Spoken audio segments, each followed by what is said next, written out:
Hello, welcome to Muscatine Viewpoint.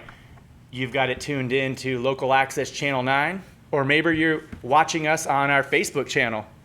Be sure to check it out on Facebook and give us a like so you can be informed with what's going on. And we're also live on YouTube, so we're everywhere. And for this great show, which you may or may not know, is featuring Muscatine School Board candidates this year.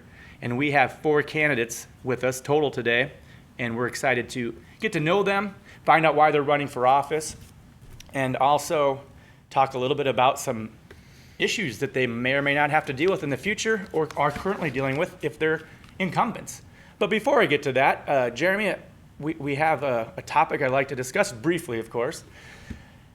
We are putting on a film festival, and it's an opportunity to educate yourself on the finer points of art and culture, and even specifically, if you go to muscatinefilmfestival.com, you can see that we've got many local films, and there's even one featuring a man named Norman Baker, who features many local interviewees, including one of our guests today.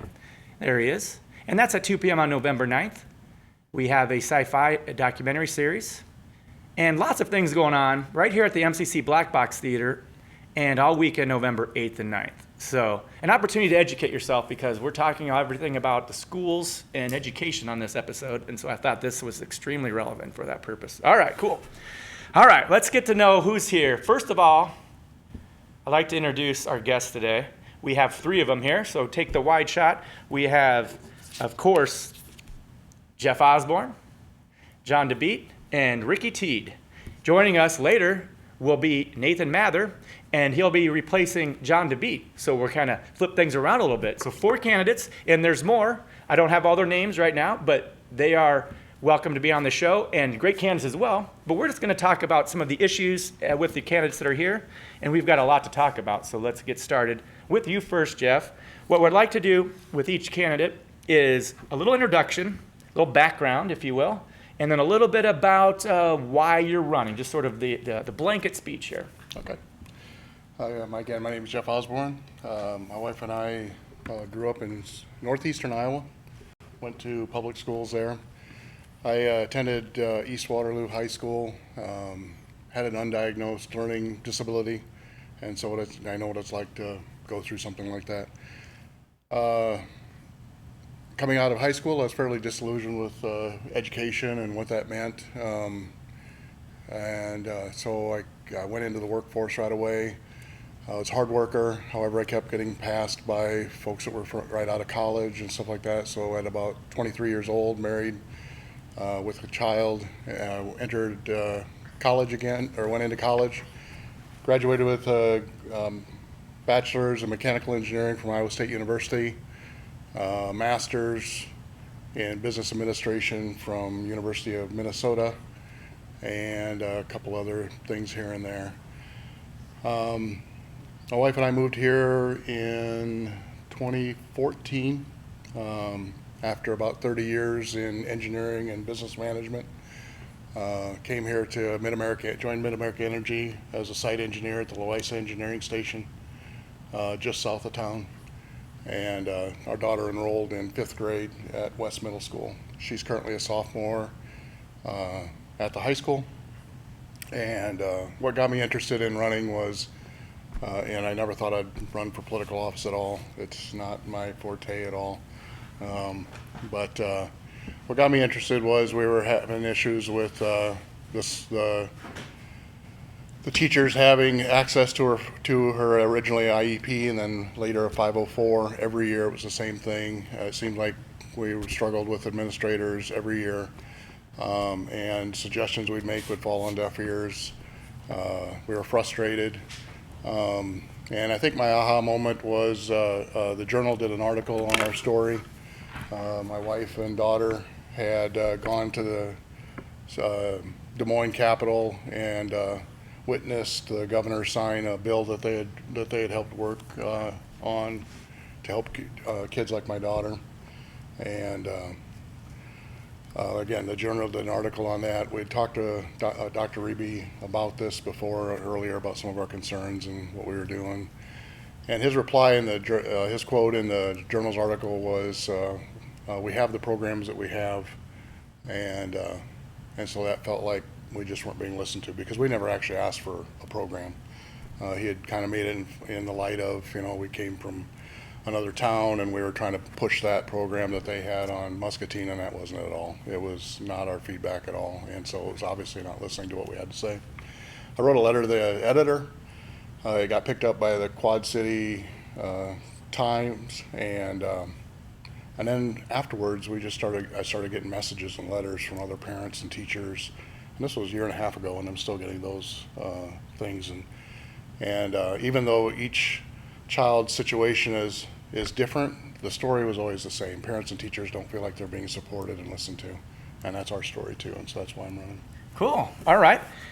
And yeah, we've got a lot to talk about, and you've got you're an outspoken person who is not afraid to make your opinion known when it comes to a lot of things, including our schools. So thanks for that, and we'll kind of further on here to Ricky. Give us the background and then ultimately why you're running. I'm from Muscatine originally, and I grew up here. I went to Mulberry, graduated high school here, and then I lived in Argentina for 2 years on a mission trip, which I gained a lot of life knowledge and decided I want to go to the U of I to become a civil engineer. And so after I graduated from the U of I, it was 2008, where there was a slight downturn in the economy and couldn't find a job anywhere, and I landed in Kansas after a few months of looking, and I became a water distribution engineer. And I lived in Kansas for 6 years before I found my way back to Muscatine, and I moved back, worked at MPW, and I'm currently at MPW as a civil engineer, and I do a lot with the water department. And so I was excited to come back to Muscatine. It's where I grew up. I enjoy the small town feel that we have, and close to some larger cities that we are able to visit, but I really enjoy Muscatine as a whole, and I've been extremely pleased with the school system. I've got 5 kids, and when we came here to Muscatine, we had fought a lot against the school system down there, because I have a daughter that has several disabilities, but one of it is that she's deaf, and she needs an interpreter to help learn. And they would not give that to her, even though it was something that was identified that would help her. We came here, and they immediately gave her an interpreter because she did qualify. And since then, the system has only supported her and given her that access that she needs. And I've been extremely impressed with that special education program, the Deaf and Hard of Hearing program.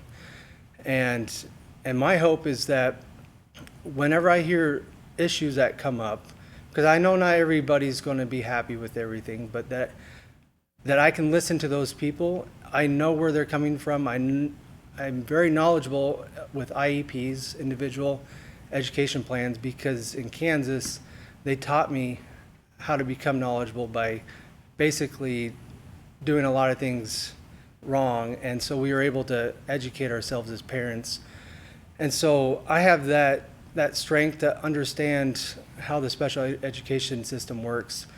And my daughter right now is in 4th grade, and she is excelling at school, and so we're extremely happy with that. I've got a child in 6th grade that is in the gifted and talented program, and right now I'm working with the principal and my wife and I to kind of get him on a track to kind of progress and not have the curriculum impede him. And so that is one thing that I hope to achieve as a school board member is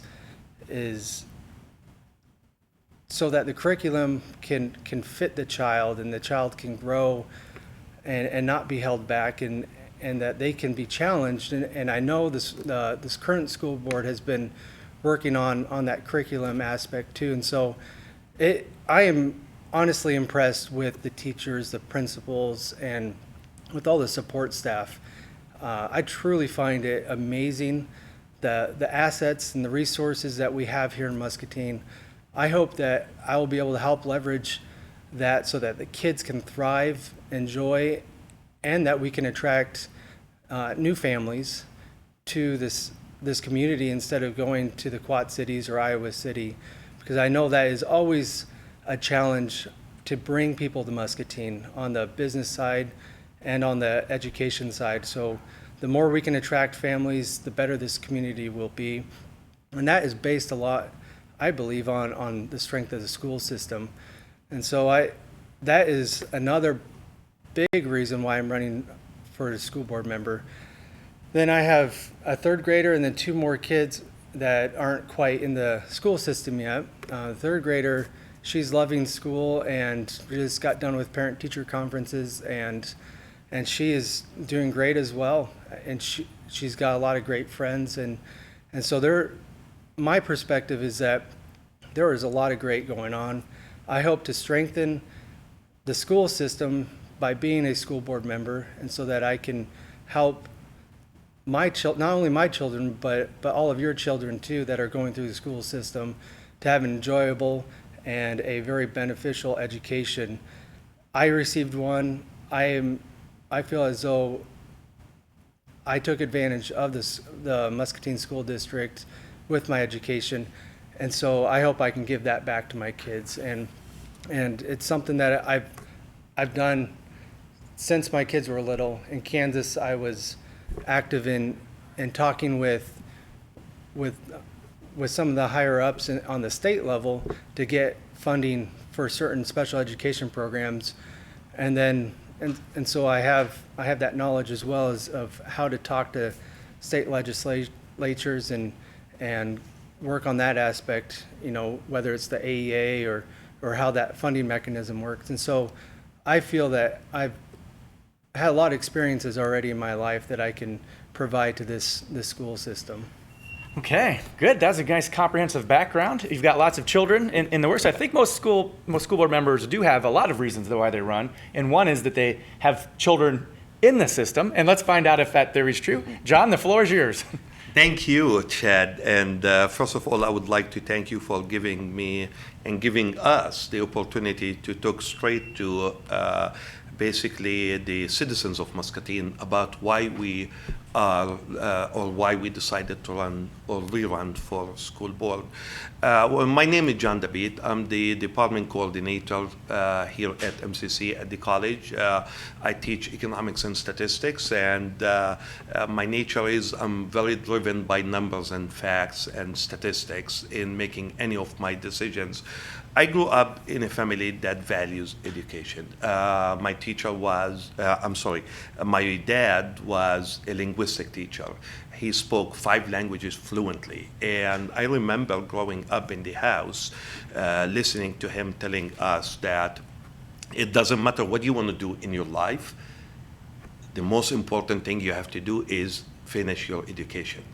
And he kept pushing us all to finish our education. And thank God, all of us finished our education. We got college and university degrees. And as a matter of fact, 5 out of 6 of us, brothers and sisters, became also college and or university professors. So we do value education, really, as a family. I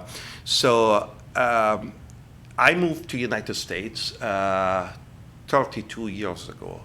I traveled the world with my involvement and my work.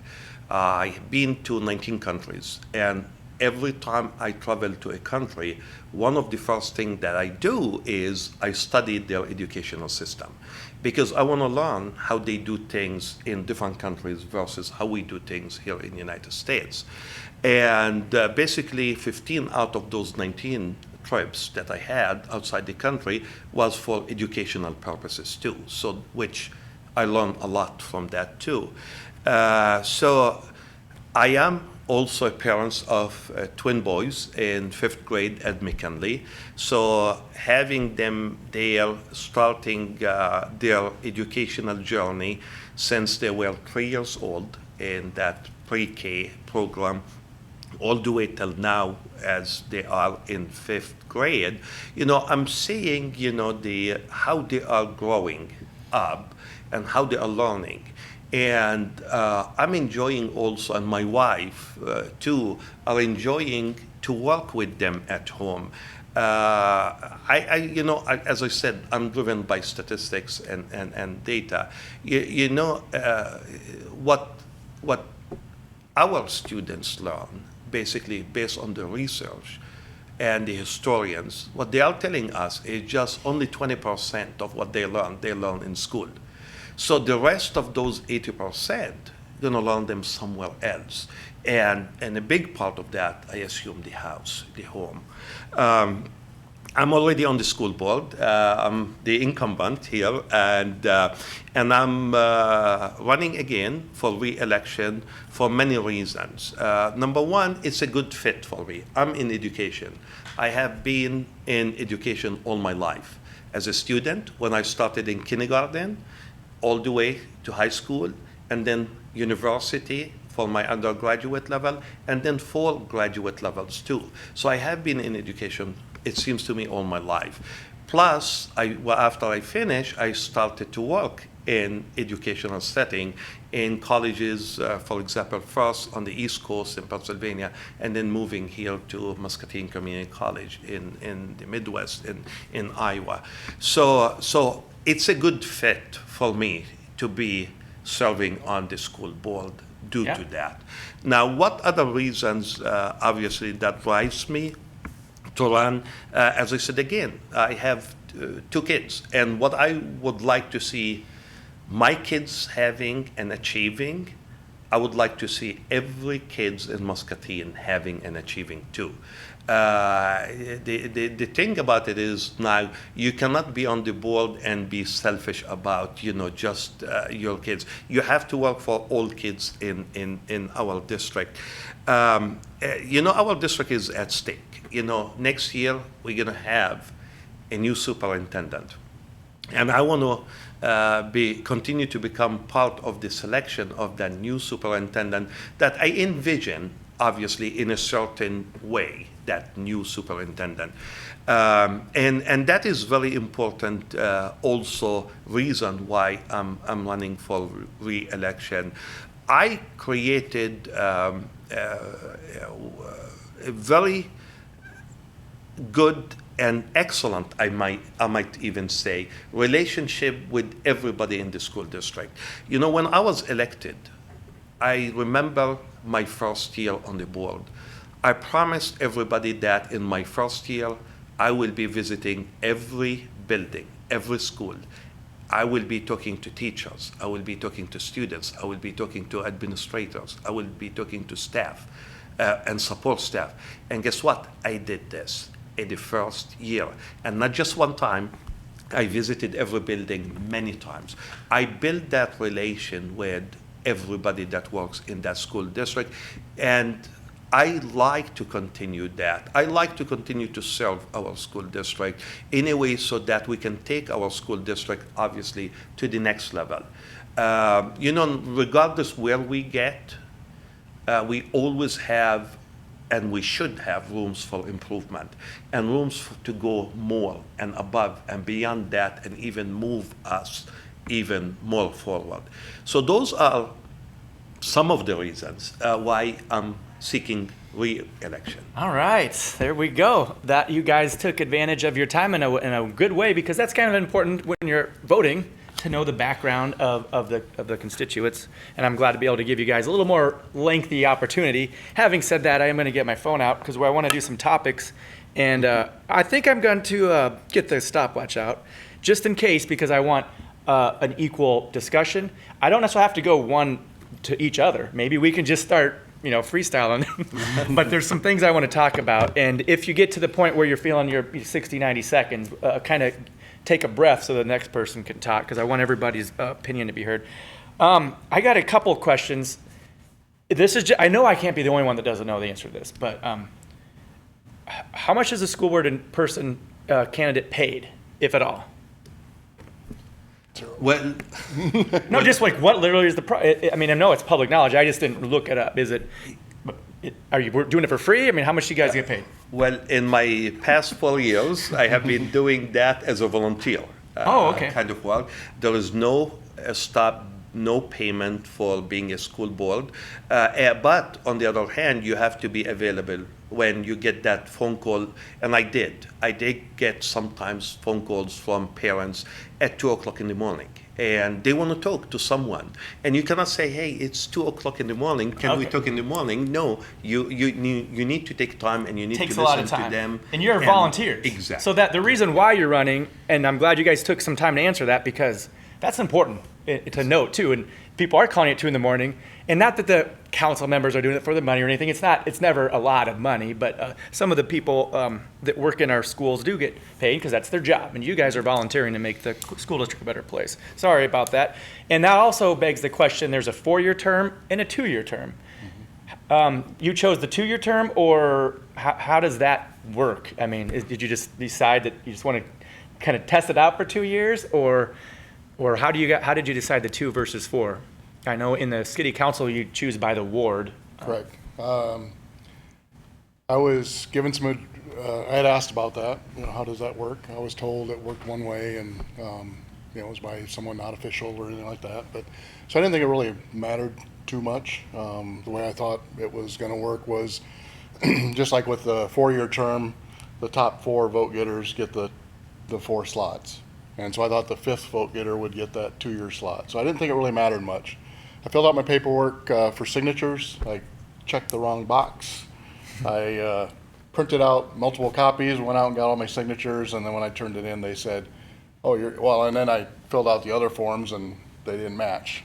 And so she said, well, you gotta pick. And if you pick the 4-year one, you have to go back out and get all your signatures again. Okay. So Make it all- you're up against Aaron Finn. Yes. And not that your opponents, you have the same interests, but you literally do have. We literally are the only ones head to head with each Yeah, other. so in that race, people are voting for you or Aaron. Correct. 50-50 shot. Two Okay. different buckets of votes. I mean, at any given point, since you're volunteers, I'm sure you guys could just leave. I mean, I don't know. Let's not get into that right now. I'm just. Well, that's why there is a 2-year term, is because someone that was on the board got an assignment outside of town. And, Okay. So they left about somewhere. John probably knows more about that than I do, but. Yeah, first year, and the board had to vote on replacing Tim for the first only 2 years with a formal board member, and then obviously the second 2 years has to go to people of Muscatine to decide on who will be serving those 2 years. Okay, so I noticed, and so everybody did, that there is a new middle school situation coming. So the topic, Jeremy, would be new middle, 7th and 8th grade middle school. That's kind of a big deal. It's confounding to think of how this is happening. It's not good or bad. It's interesting that there's our middle school, Central. Central used to be the worst in the whole universe, and West was the best in the whole Midwest. And of course, you could flip that around. And it was a fun rivalry me and my cousins had, because it was kind of fun to have another team to play football against, if nothing else. But anyway, there will no longer be West or Central, so who cares? And my mom and others are not super excited about tearing down that building, but its time has come. And so the way I understand it is Central Middle School, as it sits, the former high school, the former Muscatine Community College, was going to be demolished, and a new middle school has come. So I want to talk to you guys and have your thoughts on the restructuring. You might want to mention the new name and why it's necessary. And I am going to kind of ask you guys to keep your comments to 90 seconds. Ricky, talk to us a little about the new 7th and 8th grade middle school situation. Well, I would like to start by saying that moving the 6th grade to the elementary, I thought was amazing. I do have a 6th grader, and so I have greatly enjoyed that. Combining the two, I understand the number. You can see it in the numbers. Enrollments are going down, and so I understand why they're doing it, and I don't have any problems with that.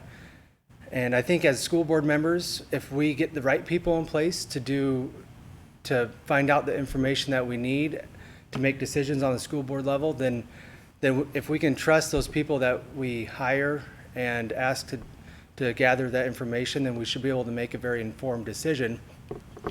And Okay. and I think one other thing is the name of the middle school, Susan B. Clark Middle School. I think that's one thing that can be improved on is the way that it's communicated to the public. The school board opened up to the public, to submit names on what they thought the school should be named, and they let everyone know that it was going to be West Junior or Muscatine Junior High. Was that the name that they decided on? And then there was a little bit of outcry. There was a push to become Susan B. Clark. And then eventually the school board adopted Susan B. Clark for the junior high. And I support that decision. The thing that I would hope improves is the communication. If the majority of the staff and the Muscatine residents that submitted their recommendation was Muscatine Junior High, I think that should have been the name, but it wasn't really shown the numbers, what were, how it was decided on. So I think people just felt like it was something that was already written down before they asked the public. And so I think there was that little bit of communication misstep. I personally like Susan B. Clark. I think it gives a little bit extra character to it and brings a lot more knowledge to our rich history here in Muscatine. Let's see what you have your thoughts about this, John. Well, first of all, I would like to talk about moving sixth grade to elementary school. As I mentioned before, I'm driven by statistics and numbers and facts. And the research is telling us that this 1 year, keeping the kids one extra year in elementary schools, makes a huge effect or has a huge effect on them when they move to middle school on seventh grade. It eliminates a lot of social problems that they might get into. It eliminates a lot of issues that they might end up dealing with. So that's why I was supportive of this based on the research and the numbers and stuff like that. Now, in terms of naming the middle school, I myself served on, representing the board, served on that subcommittee. And when we presented the name in the beginning with all the standards that we want to follow and so on, it came back to us from the community as 50-50. So it was 50-50. 50 wants, the Clark, Susan Clark as a name, and 50% of those in the community picked the junior high. As a matter of fact, it was either middle school still or junior high. And as we started to discuss that, we thought more as we are moving sixth grade back to elementary, let's move with the junior high. It is important to teach our students and our kids and our community about how diverse we are as a community. As a board member, I mentioned that many times, that we as a board have to come up with a plan to start naming some of either our buildings, or it could be a room, it could be the library, it could be the gym in an existing school, after those who give a lot to our school. And I even mentioned specific names during that. And we talk about that the board needs to come up with a vision and follow that vision in naming those schools or buildings. Did my name come up? Well, I should submit your name, Chad. Yeah, but That's a good point. You mean the giving financially, or people that give in other ways? It's not necessarily just financially. We have certain students perhaps that went through our schools that became very successful in their life. Oh, I see what you're saying. And so you want to recognize their success by naming something after them. And it's not necessarily, as I said, the full school. Now, I agree with you that we need to communicate. I agree with you that with that name, we need to educate also, too. So I don't want to just see Susan B. Clark as a name on the building. I want everybody in that middle school and us as a community to learn about Susan B. Clark and learn about what happened to this 12 years old over 100 years ago when she was prevented from attending Muscatine schools due to her color of her skin. So those are, I definitely agree with you that we need to do much better job in communicating that message with the public. Okay, But- Jeff, let's see what Jeff has to say about that. Well put. I think Nathan's ready to join us. Yeah. Okay. John, are you gonna? Yeah, he's still fine. Okay. He's gonna duck out whenever. But yeah, but let's hear what you have to say since he has. All right. Yeah. All right, so I hate to look at water under the bridge, but we are here to understand how each of us would handle things Okay. differently. I'd like John, I like to look at the data and make decisions. In the case of the consolidation, the initial going in assumption led by Dr. Ribby was enrollment is declining, and it's due to declining birth rates. And I heard that drumbeat over and over again. When I look at the data, we also lose a significant number of kids that are in ninth grade and they don't make it to 12th grade. And so they're selecting other options. Some of them are going to Lois and Muscatine, some of them are going to homeschooling, some of them are getting GEDs, some of them are just going out onto the street.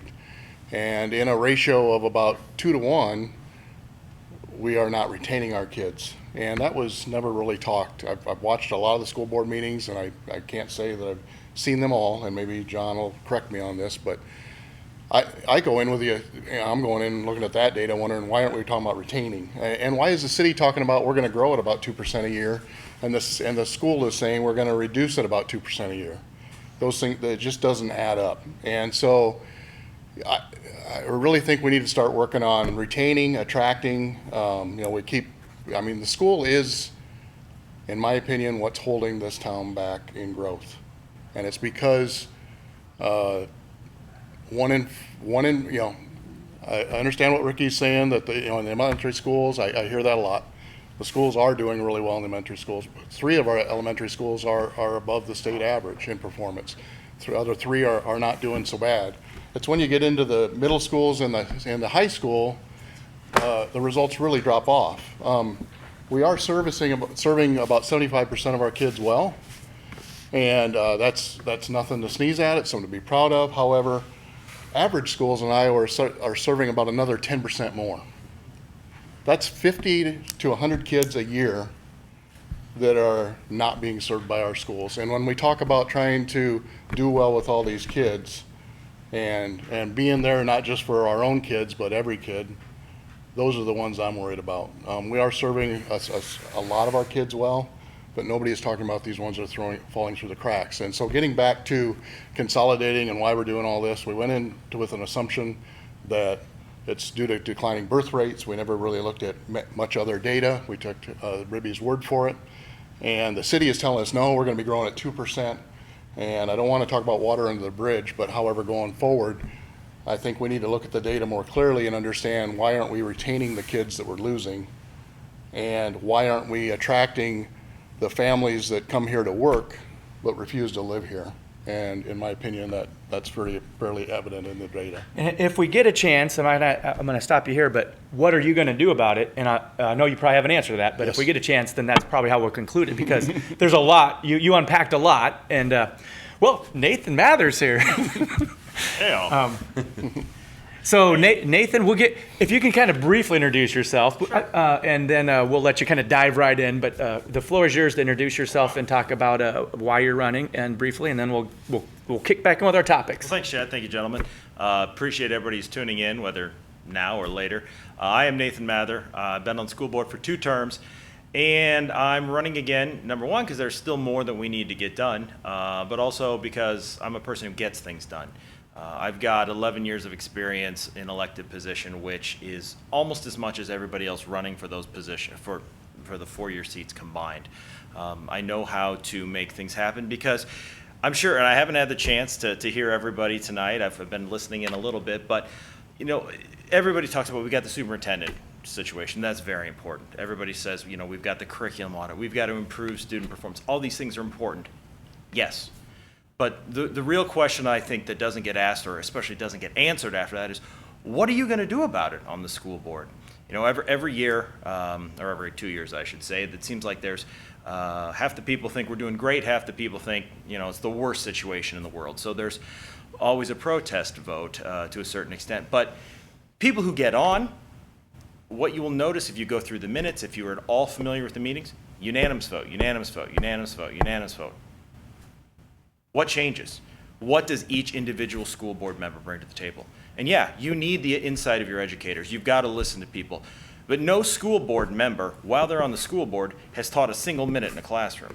And no school board member has hired a single teacher or selected a person who's going to be a teacher. It's the things that you do that are not at the board table that are important. And I know what those things are. I know how to get those things done.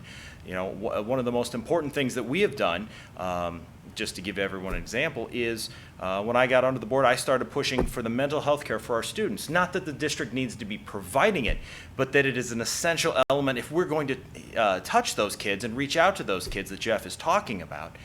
A lot of them are coming from homes that me, growing up in a really sheltered environment, can't even comprehend. So, you know, we may be expecting someone to learn calculus or physics or what have you, and they're trying to find a table to be able to do their homework on, or a room that's not having people yelling or fighting in. So one of the things that I push for and actually happen is that we're taking care of those kids and referring them to services. So that's, you know, to answer the question, Chad, that's why I'm running. You've got to have experience in this because you have to know how to get things done. And, you know, I've dealt, if you combine all the years of my experience, over $500 million in budgets. I've consistently lowered taxes, and we've improved student performance. We have a long way to go. But just talking about it, just saying this is a really important thing, isn't going to get it done. You have to know how to do it. Okay, well put, and great opportunity for us to delve into our next topic. Lots going on in general this particular election. The superintendent search you mentioned, and while John's still here, I'll give him a shot at that.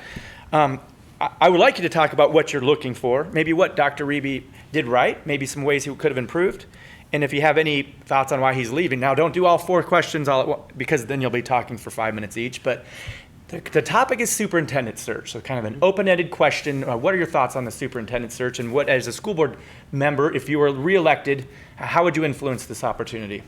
That's a good question, and I think that's the question that everybody's asking us now.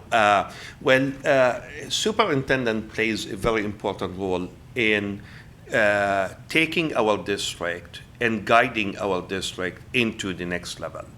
I would like also to say that no matter who will we hire, or whoever the board that going to hire the new superintendent, there is no perfect individual. You always have to think that you try to get the best that you have, but you never gonna assume that you hire the perfect one. For me as a person, what I look for in a superintendent, I look for different characteristics. Number one, I want that superintendents that I will be able to pick as a superintendent if I'm re-elected to the school board. I want that person to know how to deal with what we call a diverse population of students. And back to what you said, Nathan, here. Yes, a big percentage of our students comes from homes that needs extra help in order to succeed. So we are dealing with a diverse population of students. So I want a track record of that individual dealing with a population similar in a way to the population of students that we have in Muscatine. I want a leader. I want someone who will take us to next level.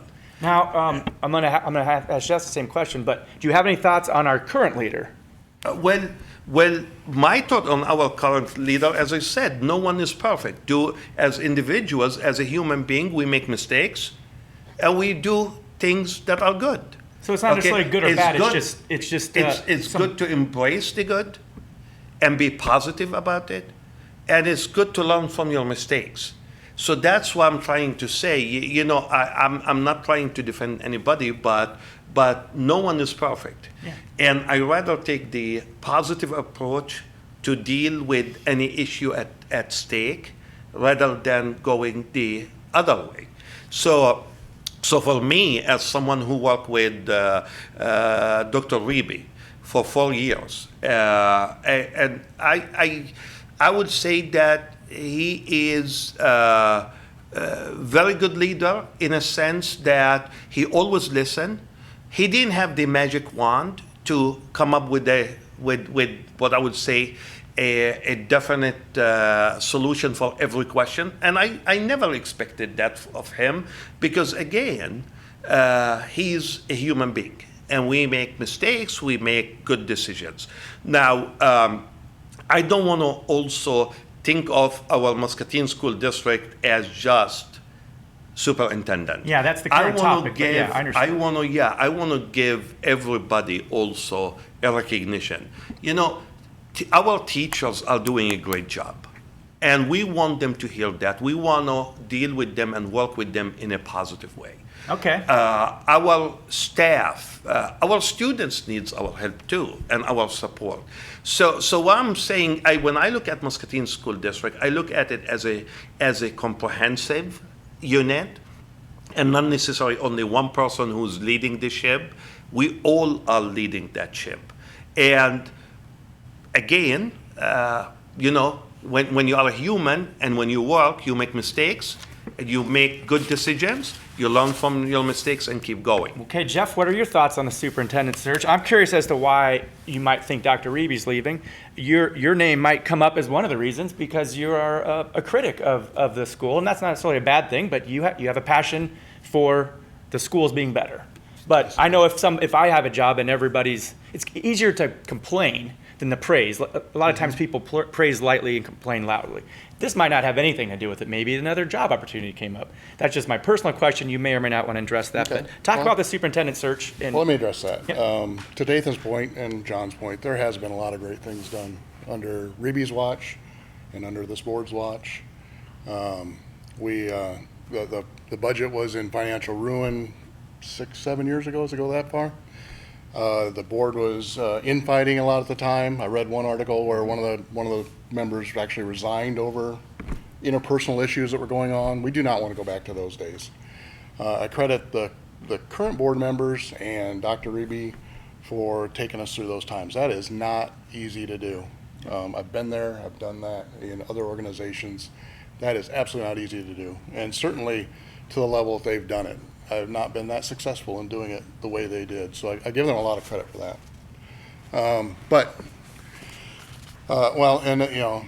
There's a lot of things.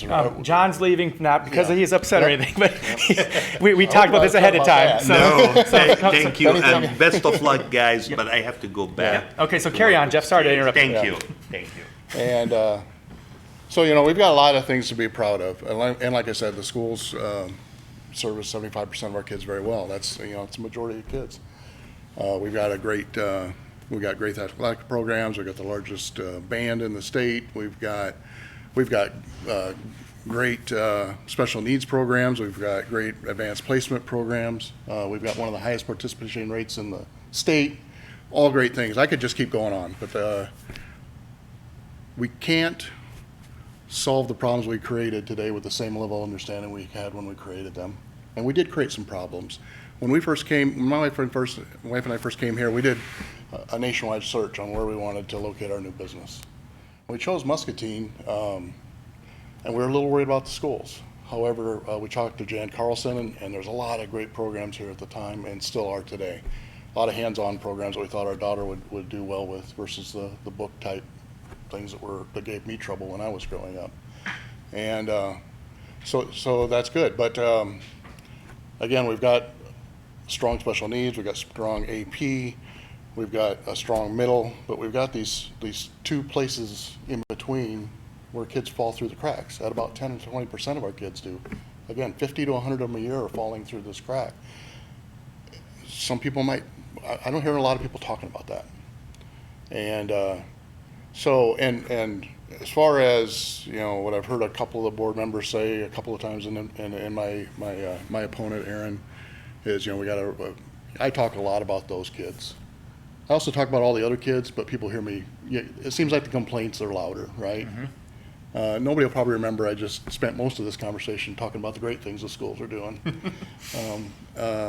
But I will represent those kids and all the other kids. And to Nathan's point, we need to have some votes that aren't always all the same. We've got 7 votes up there.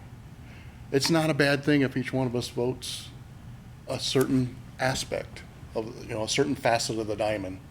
And at the end of the day, we can't go back to the point in time where we're all infighting and resigning and all those things. But if we're all the same facets on the same diamond, that's not necessarily a bad thing. Well put, and we'll give you a chance to talk more about that as you go. But Ricky Teed, same topic. What are your thoughts? For the superintendent, I think something that we have to do as a school board is, and they've already initiated that, but is that nationwide search.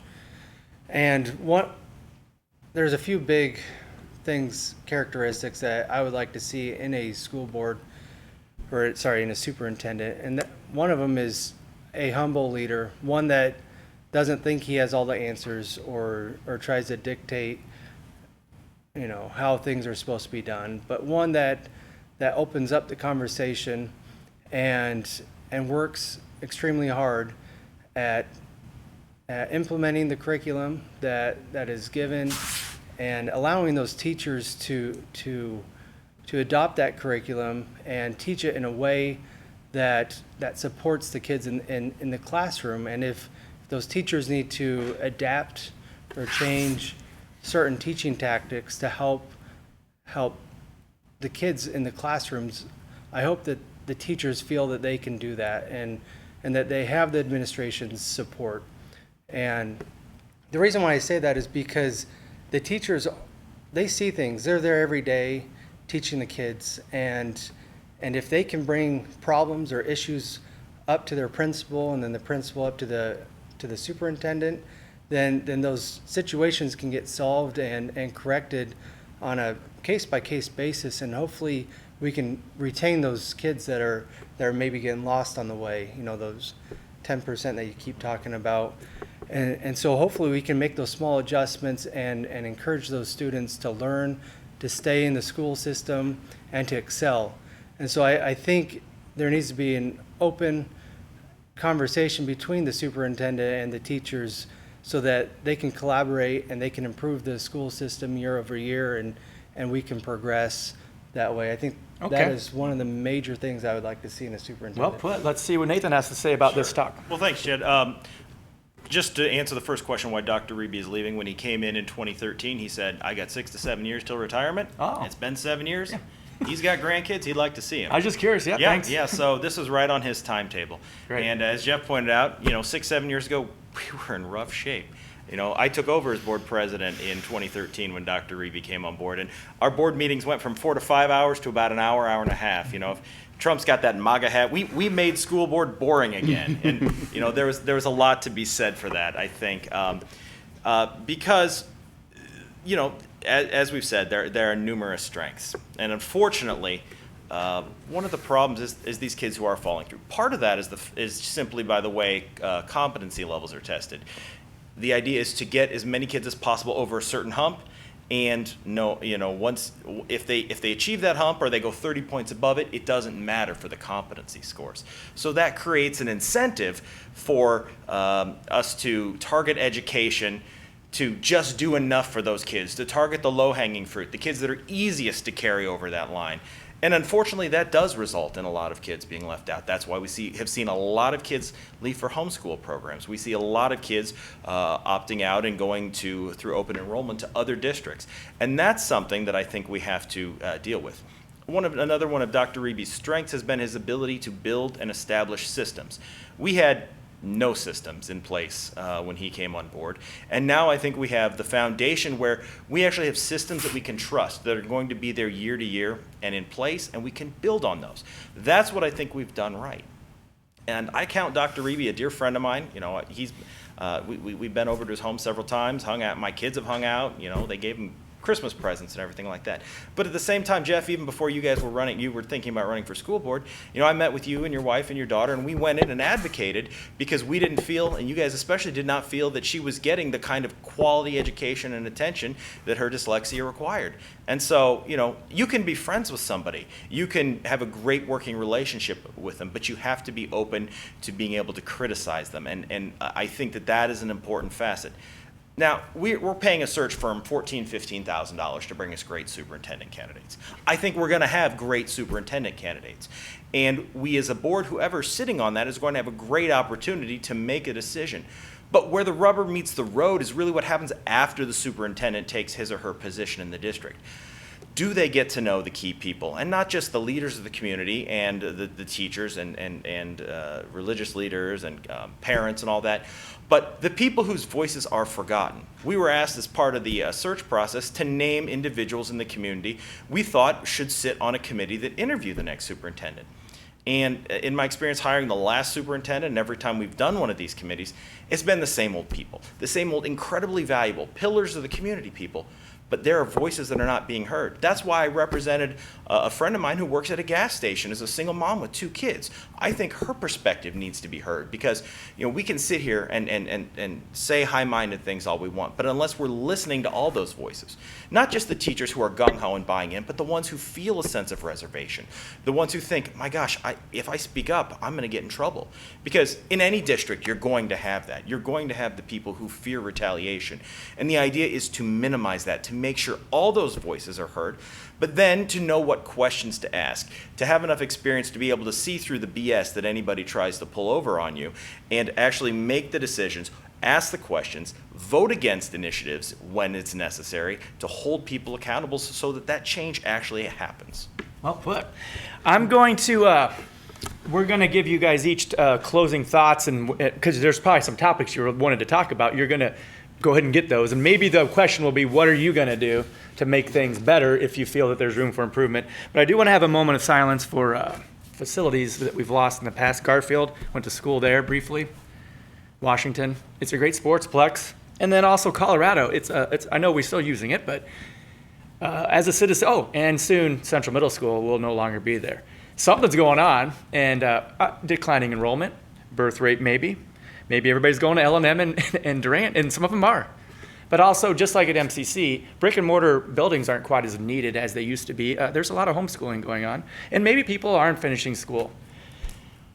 That's just from the outside looking in. That's just interesting that we have the same population, but a lot less schools, and that's not a critique of the school board. I'm sure that there's a very specific, logical, statistical reason for that. Now, you can address that briefly, but I do want to give you guys, because we're trying to wrap this up in about an hour, a chance to kind of pick and choose anything. Oh, and one more plug, though. We tried to rent the Performing Arts Center for November for the film festival next year. It's for sale. I didn't know that. School board's selling it, or it's not the school board, but the schools are selling it. If you would like to buy a Performing Arts Center, go ahead and buy it. Otherwise, we might as well demolish that thing too, because it's nice though. So I don't know. I'm just putting a word out there because that's going to be interesting to see what happens to that building when the Central Middle School parts gets bulldozed. Okay, what are you going to do to make the school board better? Your closing thoughts, Jeff. Take it away. 3 minutes. Okay. Again, I'm running for to keep the students, the parents, and the teachers at the forefront of daily decisions in Muscatine Community Schools. I think some of the systems have been put in place have created some of the problems we have today. To Nathan's point, I think they're good systems that we need to work to build on them. But primarily we need to turn this from a top-down leadership perspective into a servant leadership where the voice of the folks, the boots on the ground that can make the difference and know how to make the difference for this little bit, this 10 to 20% of kids out there, to make those adjustments, those systems. We need to listen to their voices. And so when I'm on the board, I'll be looking for a superintendent that can do that. I've got about 30 years of experience of doing this kind of work. I've led organizations of 256 people or more. Capital budgets of $71 million, O&M budgets, expense budgets of $200 million, and primarily some of my experience in manufacturing, and if you've been in manufacturing, you know, we've made transitions over the last 20 years from top-down leadership to bottom-up servant leadership. And I think that's what's desperately needed within the school system today, and I've got that kind of experience. Great. Well put. Okay, Ricky, your closing thoughts. And What I hope to bring to the school board is a listening ear that will listen to each individual problem and be able to not just solve that problem, but look at it at a higher level. And that's something that I enjoy doing, especially for my work, is when I see an issue, not just to focus on that, to resolve that issue, but to look at the bigger picture and to see what we can do to improve the system overall. And as Nathan had mentioned, systems are in place, and so as we can build upon those, I know that we can improve the learning for our students, and I know that I can bring that to the school board. I know I can work with the other 6 school board members. I'm always open-minded, and I can change my mind. I am not shy to say when I was wrong and when I've made a mistake. I will admit that when it happens, and if the data and if the information shows that there is a better decision, I am not afraid to change my mind and go with that. okay, great. Nathan, the floor is yours. Chad, thank you. And I appreciate the opportunity to tell you what I think and a little bit about me, but I just want to appeal directly to the folks out there. This isn't about any of us sitting here tonight. Muscatine right now is at a crossroads. As Jeff has pointed out, we are supposed to be increasing in population. That's the goal, but that's not been happening. The problem that we have in Muscatine right now is that we have a lot of change that's going to come down the pike very, very quickly. We have 3rd and 4th generation employers in town who have been massive supports that are thinking about up and leaving. Are their children and their children's children being educated here, finding a good community? That's the question that we have to answer. And right now, the weak link is the school district. That's not to say that that's all our fault at the school district. It's not. But the problem is, unless the businesses, unless the people who are here, the people who make their living, can get a good education, an education that prepares them to live in this community, prepares them to contribute to it, and not just have a job, but have a career here, then we run the risk not just of being stagnant in population, but of losing the things that have made Muscatine as great as it is. And we can rebrand all we want, we can change our slogan, but at the end of the day, we have to make sure that we are performing so that our schools are actually drawing people here. And right now, they are not. That is the reason I feel so strongly about this election. Yes, we're picking a new superintendent, but what is the school board each school board member going to do to make sure that this community is just as vibrant or even more vibrant than it is 5, 10, 15, 20 years down the road? And I think that the important thing that we have to do is work with everyone. Now, about a year ago, almost exactly a year ago actually, some community leaders came to me and said, Nathan, we cannot recruit people to live in Muscatine because of the numbers on your school. And we can sit here and with some validity say those numbers aren't totally representative of Muscatine. They're a snapshot. But the problem is those numbers are out there, and that's what people are making their decisions based on. So in the last year, what have we done? We've pushed for the development of an alternative school, one that's going to push STEM pathways so that kids who are falling through the cracks, kids that aren't appealed to by your traditional curriculum, are going to be able to find a way to do the things that they love. I mean, I was talking with Jeremy out there, and he said, I only have an associate's degree. I said, that's a piece of paper.